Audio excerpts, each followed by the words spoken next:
Senator from West Virginia. Madam President, I come before this body, I come before all of those in America to explain a little bit of what we had before the Affordable Care Act and where we are today. I wasn't here in 2009 when they passed the Affordable Care Act. I was the governor of the state of West Virginia, my beautiful state. And I can tell you the type of health care in a rural state, a rural, hardworking state where people have worked hard all their lives and been challenged, but they have really given so much to this great country.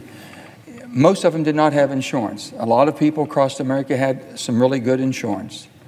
But a lot of working people, hardworking people, or people of less means, poorer people, did not have access. But let me tell you what they used.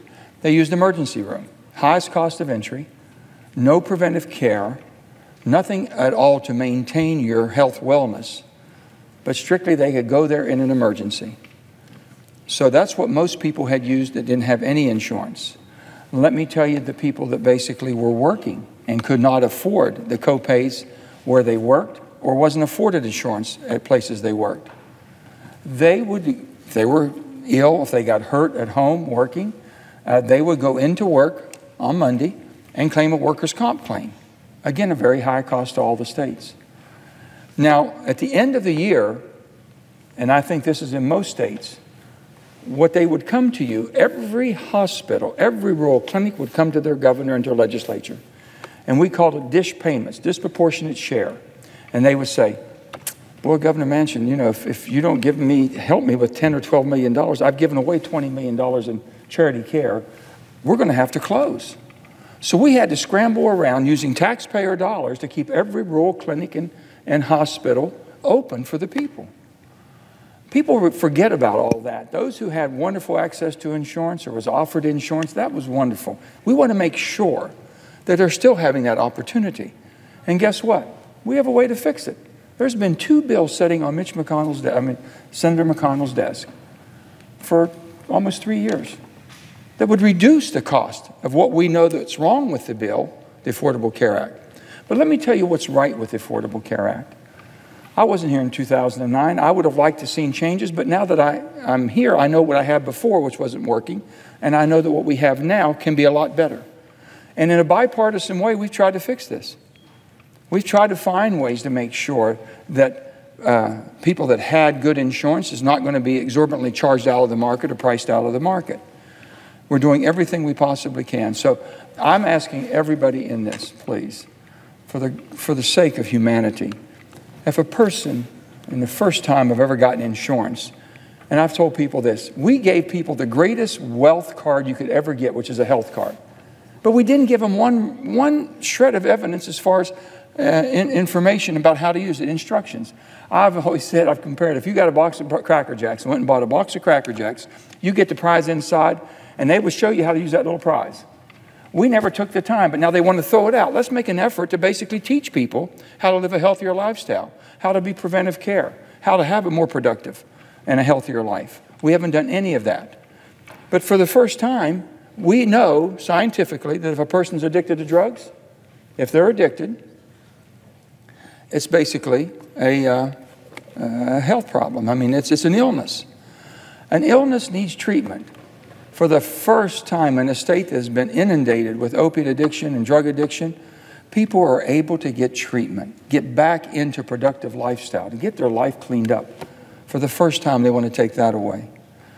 800,000 West Virginians out of 1,800,000 people live in my state have some form of pre-existing condition because they've all worked in the mines and the factories. They were hard workers. Now, those people, if you've ever talked to them, if you ever talked to rural America in everybody's state, and you talk to a person, how are you doing? I'm okay, I'm okay. How's your health? Well, I don't want to be a burden to my family. Let me tell you what they're telling you when they say, I don't want to be a burden to my family. I can't afford insurance, I don't have insurance, and I'm not going to break my family and put them in bankruptcy to try to keep me alive. So whatever the good Lord has in plan for me, I will accept.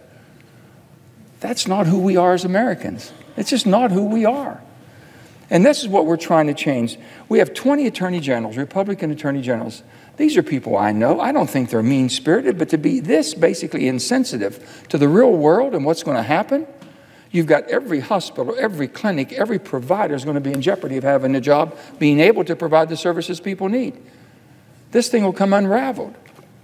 Unraveled.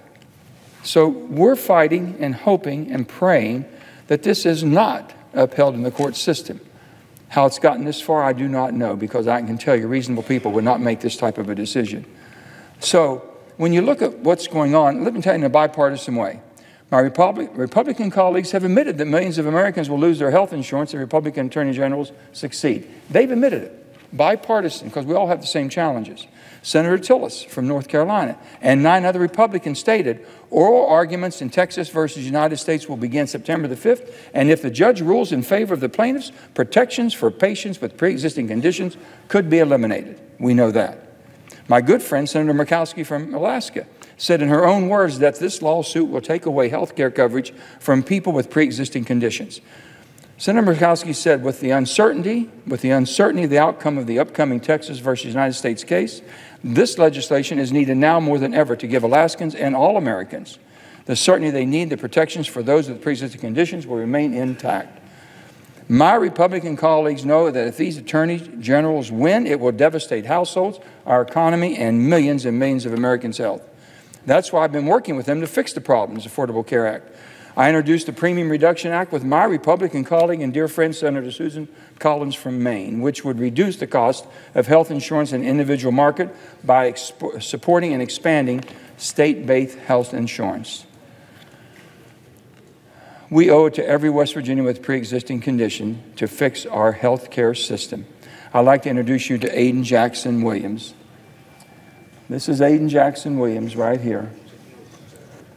Aiden is a 6-year-old cancer survivor from West Virginia. At 9 months old, he was diagnosed with 1 optic glaucoma and underwent chemotherapy for 16 months. At 2 years old, he was in remission. Aiden continues to get MRIs every 3 to 6 months, and there is a high chance of reoccurrence of other tumors in his body due to his condition. With that said, Aiden doesn't let it bother him. His parents are proud to say that today Aiden is doing great.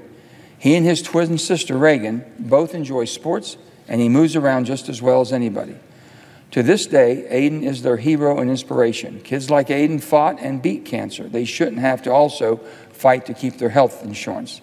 What we're saying, if this ACA goes away, Aiden will not have the certainty to be able to have health care insurance, to have the MRIs, to detect early enough to save his life. That's what we're talking about. This is life and death. This is life and death. This is not just a matter of ideological differences that we have.